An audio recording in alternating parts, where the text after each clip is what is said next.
Penelope confessed, Zach text bombs, and Gary has to be sedated. Child, it is a mess. What's good, y'all? She gets this Erica Vane coming to you right here on Erica Vane TV with another Sistas video. And in this one, we're talking about season 8, episode number 11. This is the breakdown.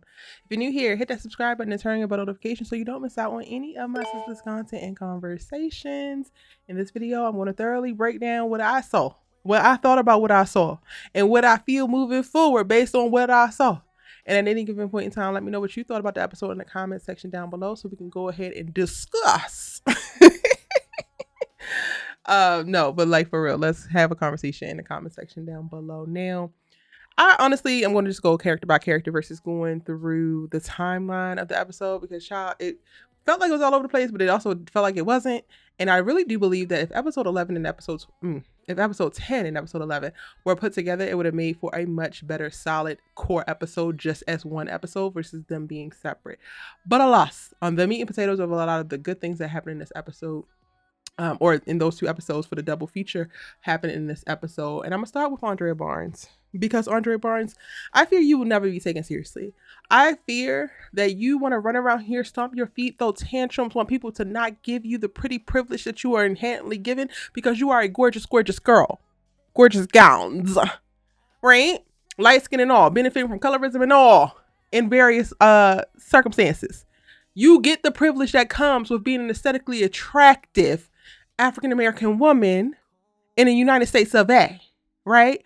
But we know that that's an insecurity for you because you have been lauded as not really possessing the talents, the skills, the intellect that is required to hold the position that you hold. But I get it. If somebody was invalidating all of the years I went to school, college, as well as law school, if they would have invalidated all of the time and the study that it took to pass the dang on bar, if they would have invalidated all of the casework in which I have won amazing benefits for my clients and try to pacify and or excuse it all away because I was pretty, I would be pissed too. But this is not that, right?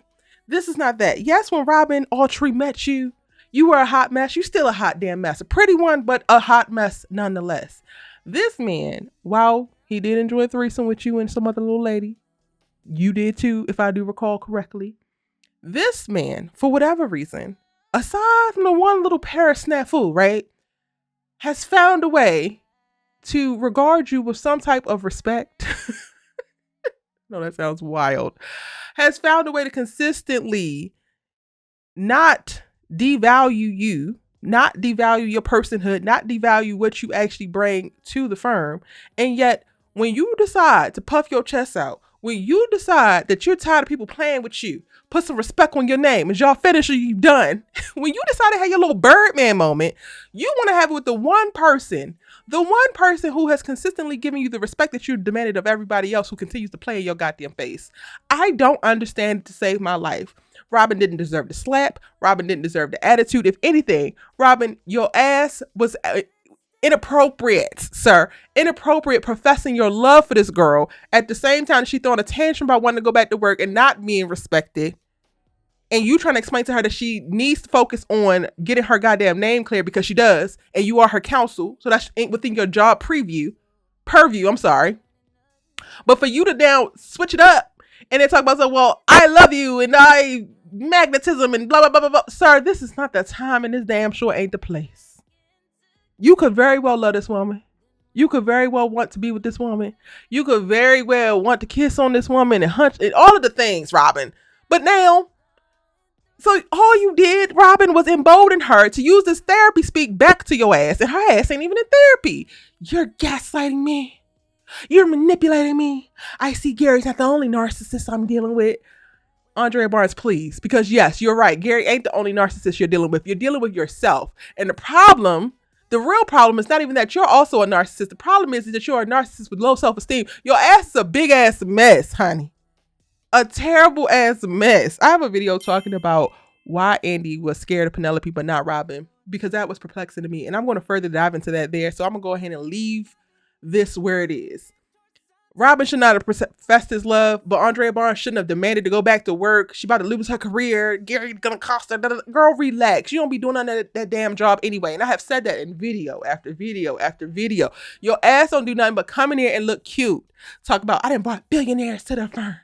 There has been two billionaires. Marie and then the lady who was married to a billionaire. That's it.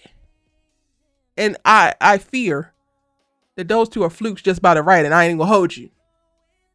Other than that, Andrea Barnes, your clients have been your felon ass friends. That's not funny, but it's so funny. Your clients been them felon ass friends, okay? Relax. You gonna sassy your ass down there in your little Barbie pink suit. It's cute. You ain't never not been cute. Talking about, I'm coming back to work. Hey, girl. Y'all, they might as well play, I'm coming up. I want the world to know. Right while she was walking in. Because, girl, what the hell is this little walk, Andrea? What are you doing? Only to be like, skirt. All the little white men walk by you. They could have been in Game of Thrones. Your ass is Miss Congeniality. They ass coming out of Game of Thrones. Shame. Shame. Shame. I should not be having this much fun. Y'all, if y'all like this, make sure you check out Our Sisters Keeper every Wednesday after a new Tyler Perry Sisters episode. Yeah, we get on and say what we think about it. Me and my good sis Ellie Nick. And not y'all ratting on me either. Y'all ratting on me when I posted a video about Gary ass is faking it. And I know that Ellie don't believe that. Y'all go run over there and tell her. But y'all, Ellie should have a video coming maybe. I don't know. Light push, friend. Light push if you hear this. Anyway, back to the breakdown. Andrea Barnes, you took your ass down there. I'm getting my job back. Only to be what? Permanent. Well, officially bench. You were light bench before. You were like benched adjacent. You were like, the benching is in the air, but we're not going to speak on it. Now they had to speak on it. Now you done took your ass down there for the white people to have to tell you to your face to get out their building. And you want to slap Robin? You want to blame Robin? I also have a video talking about, is Robin responsible for Andi's suspension? Again, I'm not going to spend too much time on it in this video, but I unpack what actually went down, what I think went down, and how the suspension actually came about in that video. So be sure to check it out after you catch this one. Okay. You slapped Robin. Where was all this moxie?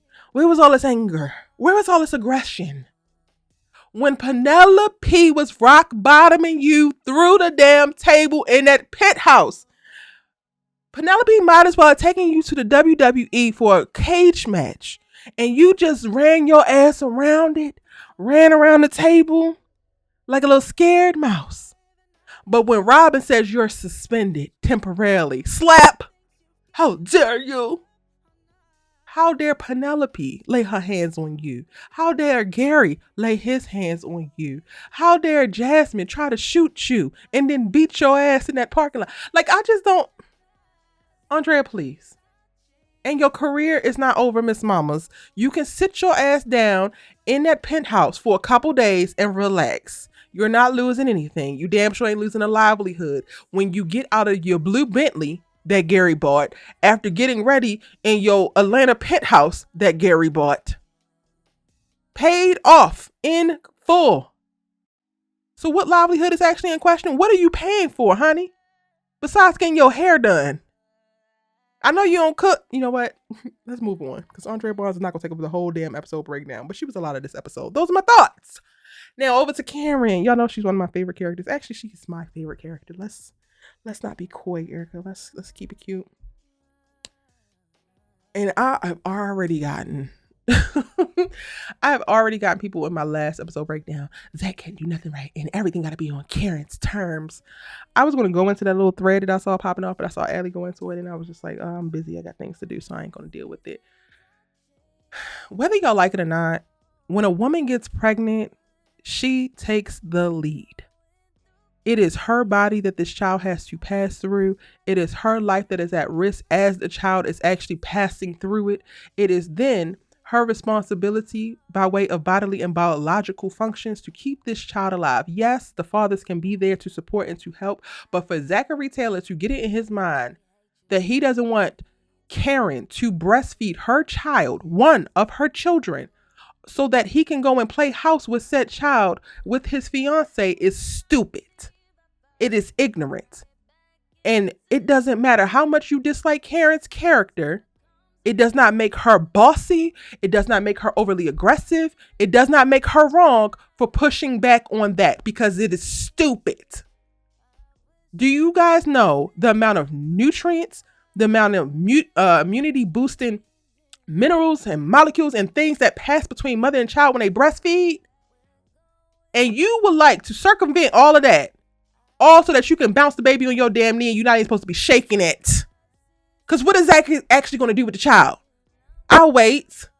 What is Zachary Taylor actually going to do with a damn newborn fresh out the womb when he don't even do nothing with a damn 3-year-old? I will wait. Let me know in the comment section. Everybody who has so much mouth. It was stupid. It was inappropriate. It was insensitive, and he deserved to be called out on it. You all are going to release Karen from the shackles of this bitter baby mama story that you are just so gung-ho with trying to ascribe her to. Because a woman asserting her boundaries around how she brings life into this world and how she chooses to nurture said life is not bitter. It is being a boss.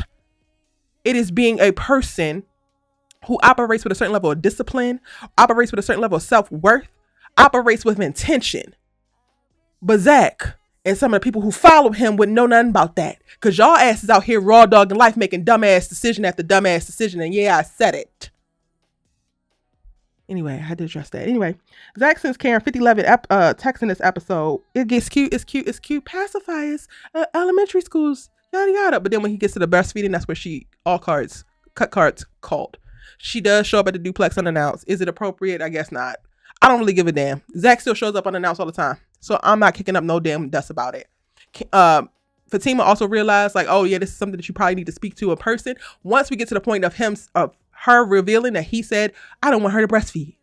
That's not how this works. Fatima was 100% right when she said we need to let Karen take the lead with this. 1, because she's the damn mother, the baby got to pass through her. 2, you're a simpleton. Zachary Taylor, a simpleton. So if anything, you're trying to take Karen's kid away to give Fatima more work to do because you don't know what the hell you're doing because you're dumb. Dumb. And instead of spending time trying to not be dumb, instead of spending time trying to educate yourself, instead of spending time trying to raise your EQ, your IQ, any of the Qs, you are on Google sending links to Karen while she's at work, while she's at her business, her place of employment that you also do not have. At some point, these writers want to stop making Zachary a joke because that's all he is. A joke. And I did think it was very interesting to watch Karen and Fatima kind of team up against him. Like, yeah, you are out of line here. This is wrong. No. Now, for whatever reason, it's going to take a turn because then by the end of by next episode, we get Karen seemingly going into labor, but her and Fatima having some type of beef. And I don't know what was said. I'm going to talk about that in my preview video. So I'm not going to go into that on this breakdown, but I'm not going to hold you. I didn't enjoy that exchange.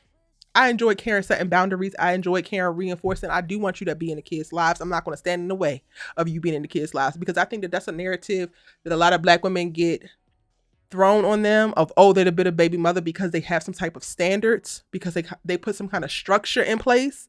And as soon as you put some structure in place, as soon as you try to make sure that there's some intention and effort behind the decisions being made about the child, then some Black men, oh, she don't want to let me see my kids. Oh, she don't want to do da-da-da-da. No, she just wants you to do right.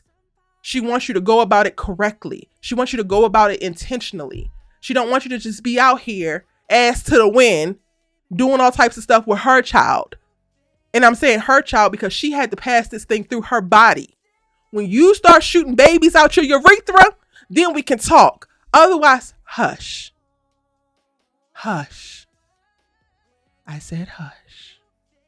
Moving on. I don't like Rich. I have a very hard time watching Sabrina's scenes because they always got rich ass in them. We go and have the little basketball game. She wins. We have a moment. You got to know that women can do things great and you got to be able to reaffirm our baby, especially if it's a baby girl. You're trying to discount the fact that I won and I won on my own merit, not because it was luck or anything. Okay, baby, I got you. Only for him to get a phone call. Something's wrong with his sample. Maybe he's shooting blanks. I got a video to talk about it. I will talk about it there. That's all I really got for here, because I don't care, honestly. I want Sabrina to drop this Negro so bad. And I do got a video also talking about, is Sabrina going to break up with Rich? Because there's more information coming out. And if he's shooting blanks, and I seen a picture of her and Dominique at the airport, 2 + 2 is 4. I'm just saying, 2 + 2 is 4. Now, one of the other most interesting things, aside from the whole Karen thing, which I enjoyed, Danni is taking a crack in this episode at not engaging in her toxic patterns, her toxic behaviors, i.e. drinking, smoking. So she makes a little dinner. Tony comes over. They have a nice little cute moment. Her titties are sky high, because goddamn. Yes, Mignon. Yes, that shit. Yes. You look good, girl. You look good. They can't even fully, well, they did get through the dinner. They were ready for dessert. And Tony said, I'm so glad that sex doesn't count as a mind-altering substance. And that gets Daniella's brain to percolating. And she's like, but Carisha has said that I also value sex the same way I value my vape, the same way I value my gummies, the same way I value this alcohol. So now she had a place of, And then also, when I rewatched it, I realized this is the point that things shifted for her. She don't like that Carisha is right. And it's wild to me, because I don't think that she had a heart attack in this moment. I think that she had a panic attack. It is wild to me that you had a panic attack just at the idea of you being wrong. You being weak in this moment. And weak in reference to like realizing, damn, I do have addictions. You went into a full-blown panic attack. Your body is now in a convulsive state. All behind the idea of you not being right. And I have a video coming talking about, is the therapy working? And this is the first glimpse for a little preview to what's going to be in that video, because this isn't the only thing, but this is the first glimpse of me believing that the therapy might actually be working. This right here might be the turning point that we actually need for Daniella's character. Because she gets into a moment, I just want one night where we don't got to talk about triggers. We don't got to do this. We don't got to do that. Trying to run, trying to deflect. And then you know what? Tony gonna let you have that. You decide to smoke when he leaves because you can't possibly handle it. But even think about that. You still decided to do the thing so that you could cope with real life, with real feelings, with the realness of the present moment. Yeah. Your next session with Carisha should be good. And then from there, she starts to have a tightness of the chest and has to call somebody and says that she thinks that she's having a heart attack. Again, I don't think that she had a heart attack. I think that she had a panic attack. And there's going to be so much to unpack for her once she comes out of this, because it says a lot that is what happened with those simple courses or string of events being put together. Hayden goes to see Gary and tries to kill him at the very end of the episode, but he ain't going to do it. He also sleeps with Tamara. And then gets mad at Tamara because he can't fathom her. He don't want to put his mouth where Gary's been. But he had just been putting his mouth where Gary. Sir, whatever. I don't understand what's the point of Tamara and Hayden anymore. They don't like each other. They keep sleeping with each other for what? I don't understand it. I think that's it. That's all I got. I done ran it on and on and on. Hopefully that's everything. If I missed something, let me know in the comment section down below. I do have the preview to talk about the preview as well as the trailer, so be on the lookout for that. Also, I'm dropping new videos every single day. A lot of videos, y'all, until the second half of season 8 returns, which is on January 1st. So make sure you check it out. We got plenty of conversations to be had. I cannot wait to keep the conversation going, and I'm going to see you in the next one.